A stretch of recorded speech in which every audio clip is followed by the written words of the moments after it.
Hello जी, welcome back to my YouTube channel R K study 2.2। तो guys आज की इस वीडियो में बात करने वाले कक्षा 10 के मैथमेटिक्स रियल नंबर यानी वास्तविक संख्या एक्सरसाइज 1.3। तो इसके पहले वाले लेक्चर में हमने दो एक्सरसाइज कवर कर रखे हैं, तो प्लीज़ अगर आपने उसको नहीं देखा तो उसको जाके ज़रूर देखिए। और आपने अभी तक हमारे चैनल को अगर सब्सक्राइब नहीं किया तो प्लीज़ चैनल को सब्सक्राइब कर लीजिए और बेल आइकन को भी प्रेस कर लीजिए, जिससे हमारी वीडियो की नोटिफिकेशन आप तक पहुंचती रहे। तो वीडियो को एंड तक देखना और इसमें आपका पूरा एक्सरसाइज कराया जाएगा। तो चलिए करते हैं। तो गाइस यहाँ पे पहला क्वेश्चन है, सिद्ध कीजिए कि √5 एक अपरिमेय संख्या है। तो इसको चलिए हल करते हैं। सबसे पहले हम लोग लिखेंगे माना √5 एक परिमेय संख्या है, परिमेय संख्या है। क्योंकि हमसे कहा है कि इसको सिद्ध क्या करना है, अपरिमेय संख्या, तो इसका हम विपरीत मान के चलेंगे।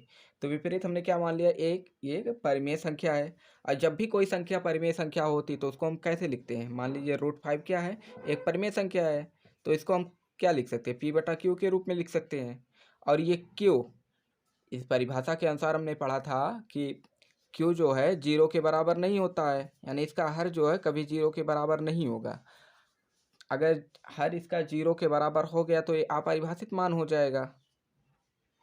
एक बात और, यहाँ पे P और Q क्या है, एक सह अभाज्य संख्या है। क्या है, सह अभाज्य संख्या। और जब भी कोई संख्या सह अभाज्य संख्या होती है उसका HCF 1 होगा। क्या होगा भाई, 1 होगा, क्योंकि उसका एक ही गुणनखंड होगा। जैसे मान लीजिए कोई नंबर ले लीजिए, जैसे 2 ले लो और 3 ले लो। इसका जब हम लोग फैक्टर करते हैं तो क्या आता है, 2 × 1 लिख सकते हैं, इसको 3 × 1 लिख सकते हैं। तो इसमें कॉमन क्या दिख रहा है, 1 दिख रहा है ना, तो इसका HCF क्या निकल के आएगा, 1 आएगा। तो ऐसे ये है। तो चलिए इसको देखते हैं। आप यहाँ पे P एवं Q का HCF 1 है भी लिख सकते हैं, या फिर ऐसे भी लिख सकते हैं कि P और Q सह अभाज्य संख्या है। तो आप कुछ भी यहाँ पे लिख सकते हैं। तो हम लिख रहे हैं P एवं Q का HCF क्या है, 1 है। अब इसका हम लोग क्या करेंगे, स्क्वायर करेंगे। लिखेंगे दोनों पक्षों का वर्ग करने पर तो √5 का जब हम लोग स्क्वायर करेंगे और ये हो जाएगा P²/Q²। तो इसका जब हम लोग स्क्वायर करेंगे तो ये हो जाएगा 5 और ये हो जाएगा P²/Q²। अब इसको हम लोग इसको इस साइड लेके जाएंगे और इसको इस तरफ लेके आएंगे। तो लिखेंगे Q² = P²/5। तो यहाँ पे हम लोग क्या देख रहे हैं, इसको यहाँ पे लिखते हैं, यहाँ पे नहीं दिख रहा होगा आपको, तो इसको हम लोग लिख सकते हैं 5Q² = P²। तो यहाँ पे हम लोग क्या देख रहे हैं, मान लीजिए जैसे ये दिया है, यहाँ पे मान लो कोई संख्या ले लो, जैसे 4 × 2⁻2 और ये कितने के बराबर है, 16 के। तो 2⁻2 यानी 4 होगा, और 4 × 4 करेंगे हम लोग 16 आता है। तो कुछ इसी तरह से है। तो इसका मान लीजिए P² का ये गुणनखंड है, तो जैसे 16 का गुणनखंड ये है, तो वैसे P² का गुणनखंड भी यही है मान लीजिए। या फिर इसको ऐसे भी लिख सकते हैं 4 × 2⁻2 और ये 4⁻2। अब इस रूप में बिल्कुल दिख रहा है। तो जब ये अगर ये स्क्वायर ना होता तो ये 4 से 4 कटता, तो वैसे ये भी है, जब ये पूरा कट जा रहा है तो ये भी तो कटेगा। और तब इसको हम क्या लिख सकते हैं, Q² = P²/5। इसको रफ करते हैं हम लोग। और अब क्या देख लें, ये P² जो है ये 5 से विभाजित हो रहा है। तो लिखेंगे P² 5 से विभाजित है। और जब P² जब इसका स्क्वायर 5 से विभाजित है, अगर स्क्वायर हटा भी दे तब भी क्या होगा, ये हमारा 5 से तो लिखेंगे 5, ये P जो है 5 से भी विभाजित होगा।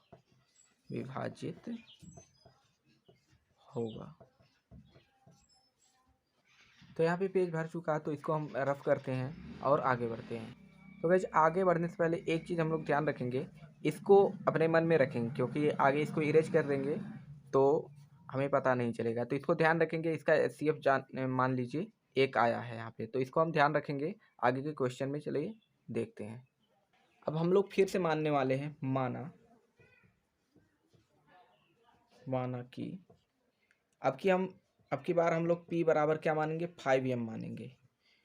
इसको यम ए बी सी कुछ भी मान सकते हो, लेकिन इसको हमेशा पी ही मानेंगे क्योंकि क्वेश्चन में पी स्क्वायर इक्वल टू कितना आया था, 5q स्क्वायर आया था। तो इसको हमेशा हम पी ही लेंगे और इसको आप यम ए बी सी जो कुछ भी आप मान सकते हैं।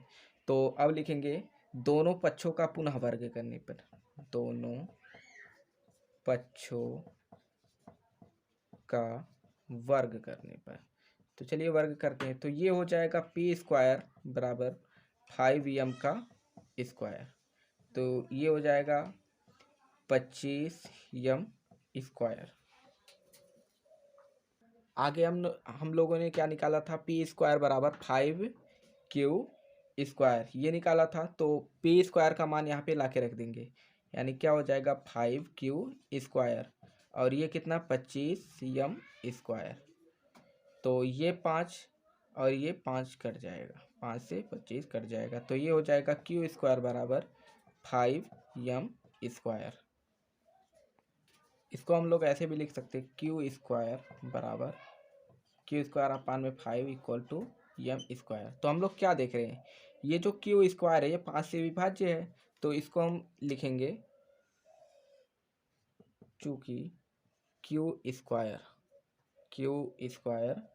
5 से विभाजित है। तो अगर q स्क्वायर 5 से विभाजित है तो q भी तो 5 से विभाजित होगा, तो q भी 5 से विभाजित होगा। तो अब हम लोग लिखेंगे, अब की बार यहाँ पे क्या देखेंगे, और पहले हमने इसके पहले क्या प्रूव किया था कि जो p था यानी p स्क्वायर जो 5 से विभाजित था, तो p भी हमारा 5 से विभाजित हुआ था। और अब की इसमें क्या देख रहे हैं, क्यूब जो है क्यूब भी 5 से विभाजित हो रहा है। तो इसको हम लोग क्या लिख सकते हैं, इसका HCF जो निकल के आएगा, अगर इसका हम लोग HCF निकाले तो HCF क्या निकल के आएगा, 5 निकल के आया था। और उस वाले में हमने क्या किया था, उसको हमने कहा था कि याद रखिएगा, और उसमें हमारा HCF कितना आया था, 1 आया था। तो 5 कभी 1 के बराबर तो हो नहीं सकता, तो हमारा मानना गलत हुआ ना, तो हम लोग सरेंडर कर देंगे और मानेंगे कि हमारा मानना गलत हुआ। और हम लोगों ने क्या माना था कि √5 एक परिमेय संख्या है। तो जब हमारा मानना गलत हो गया तो क्या सिद्ध हो जाएगा कि √5 एक अपरिमेय संख्या है, तो इससे हमारा सिद्ध हो जाएगा। तो लिखेंगे यहाँ P तथा Q का HCF कितना भाई, 5 आया है। HCF कितना है, 5 है। अतः लिखेंगे, अतः हमारा मानना गलत हुआ। अब फिर से लिखेंगे, अतः √5 एक अपरिमेय संख्या है।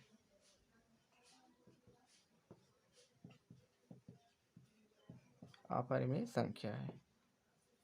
तो भाई एक क्वेश्चन में इतना सारा लिखना पड़ेगा आपको, तो इसको ध्यान रखना है। बिना लिखे काम नहीं चलने वाला है, तो प्लीज़ इसको ज़रूर लिखना है, तभी आपको नंबर पूरा मिल पाएगा।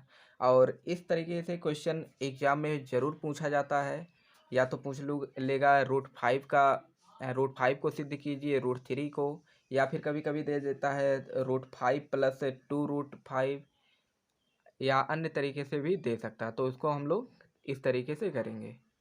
तो चलिए चलते हैं अगले क्वेश्चन की तरफ, क्वेश्चन नंबर 2 की तरफ। क्वेश्चन नंबर 2 हमारा, सिद्ध कीजिए कि दूसरा क्वेश्चन हमारा है, सिद्ध कीजिए कि 3 + 2√5 एक अपरिमेय संख्या है। तो इसको भी पहले वाले क्वेश्चन की तरह से करेंगे बस थोड़ा सा इसमें अंतर है, चलिए इसको देखते हैं क्या अंतर है। लिखेंगे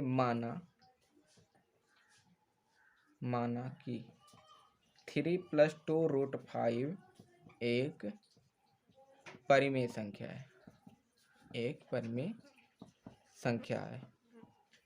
तो अगर परिमेय संख्या है तो क्या करेंगे, 2√5, 3+2√5 को p/में q के रूप में लिख सकते हैं। तो इसको हम लोग पहले की तरह ही करेंगे जैसे किए थे, जहाँ q क्या है, ≠0 है, इसको लिख लेंगे।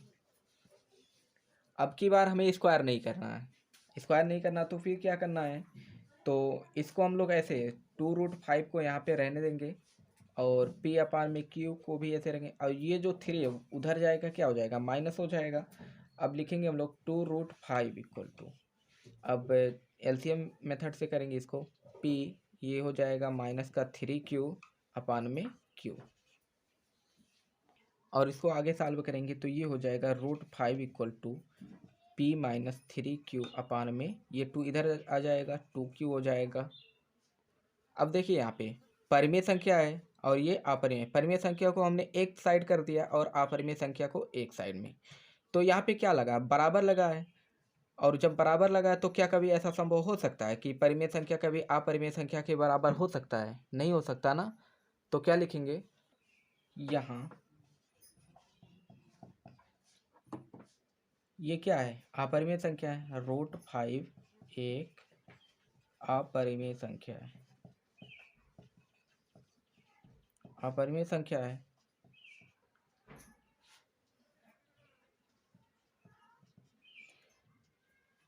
तथा, और ये क्या चीज़ है, ये परिमेय संख्या हमारा, लिखेंगे p - 3q/में 2q, क्या है, परिमेय संख्या है, परिमेय संख्या है।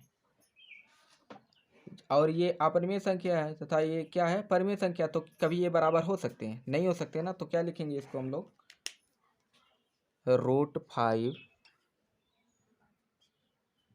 ≠ 3+2√5, नहीं, इसको लिखेंगे p - 3q/में 2q, इसको लिखना था, क्योंकि ये अपरिमेय संख्या है और ये परिमेय संख्या तो नहीं बराबर हो सकते, तो इसको इस रूप में हम लोग लिख सकते हैं। और लिखेंगे इसलिए हमारा मानना गलत हुआ।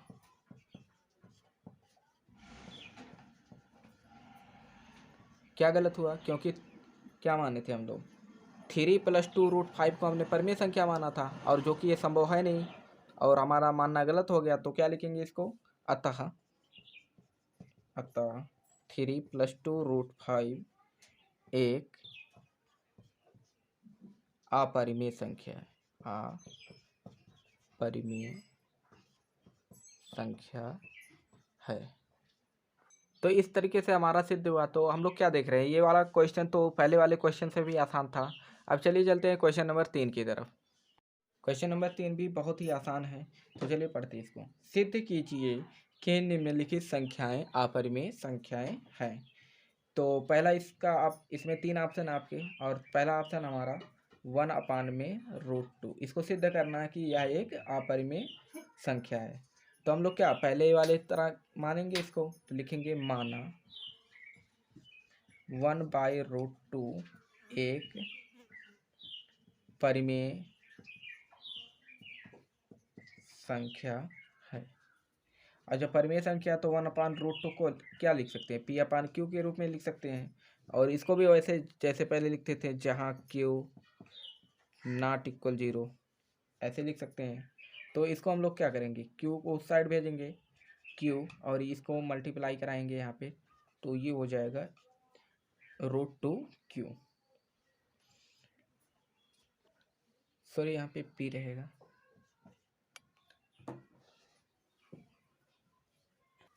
अब इस p को हम लोग इस साइड भेजेंगे, तो ये हो जाएगा q/में p = √2।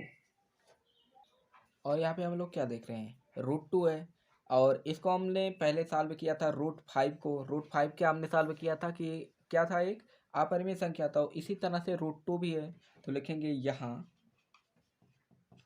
√2 एक अपरिमेय संख्या है। और ये क्यू बटा में पी, ये क्या है, ये परिमेय संख्या है। ये ए अपान बी कुछ भी हो सकता है, तो यहाँ पे लिखेंगे क्यू अपान में पी एक परिमेय संख्या है, परिमेय संख्या है।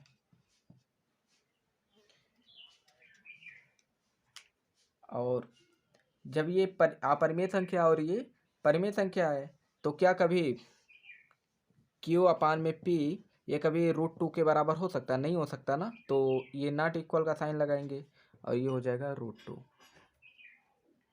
अब फिर उसी तरीके से लिखेंगे, इसलिए हमारा मानना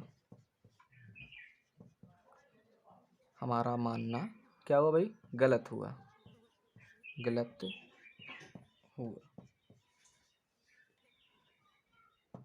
इसलिए 1/√2 क्या है, एक अपरिमेय संख्या है। क्योंकि हमने क्या माना था भाई, परिमेय संख्या माना था, और ये हमारा मानना क्या हो गया, गलत हो गया। तो लिखेंगे 1/√2 एक अपरिमेय संख्या है, एक अपरिमेय संख्या है। तो ये हमारा सिद्ध हुआ।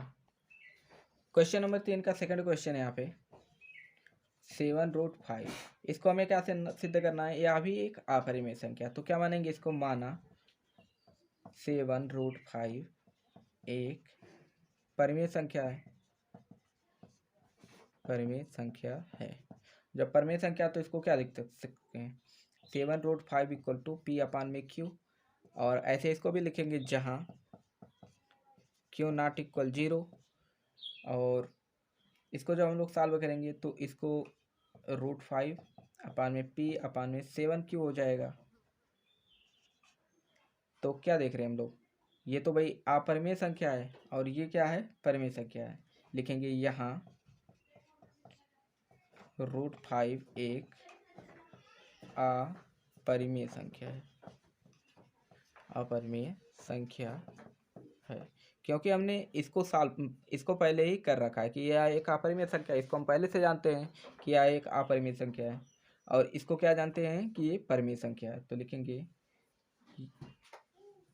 तथा पी अपान में 7q एक परिमेय संख्या है, परिमेय संख्या है।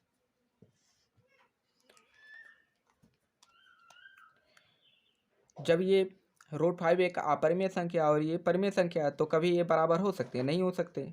तो लिखेंगे इसको √5 नॉट इक्वल पी अपान में 7q। और लिखेंगे इसलिए हमारा मानना गलत हुआ। क्या गलत हुआ भाई, कि हमने क्या माना था, 7√5 एक परिमेय संख्या है और क्या निकल के आ रहा, अपरिमेय संख्या है। चूँकि बराबर नहीं आ रहा है इसके, तो लिखेंगे अतः 7√5 एक अपरिमेय संख्या है, अपरिमेय संख्या है। तो इस तरीके से सेकंड ऑप्शन भी हमारा कंप्लीट हुआ। अब चलिए चलते हैं क्वेश्चन नंबर 3 की तरफ। तीसरा ऑप्शन हमारा 6 + √2।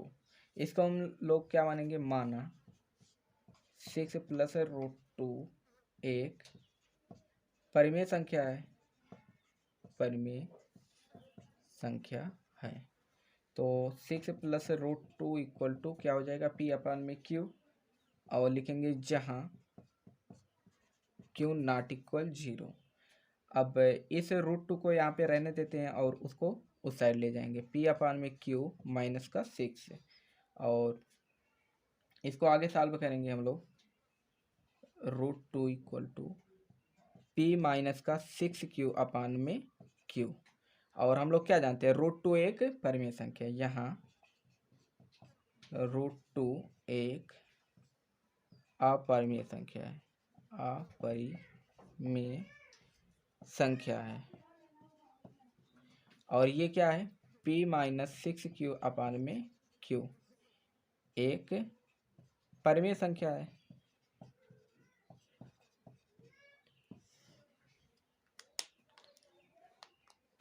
जब ये अपरिमेय संख्या और ये परिमेय संख्या, तो ये आपस में कभी बराबर हो ही नहीं सकते। जब नहीं हो सकते बराबर, तो क्या लिखेंगे, √2 इक्वल नॉट इक्वल p-6q/q। तो लिखेंगे यहाँ पे, इसलिए हमारा मानना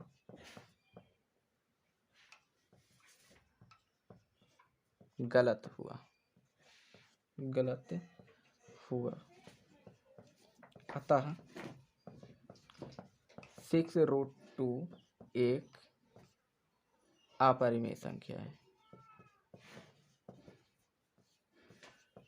तो इस तरह से सारा क्वेश्चन इसमें कवर हो गया और ये एक्सरसाइज यहीं पे समाप्त होती है। आशा करता हूँ कि ये वीडियो आपको बहुत ही ज़्यादा अच्छा लगा होगा और बहुत ज़्यादा समझ में आया होगा।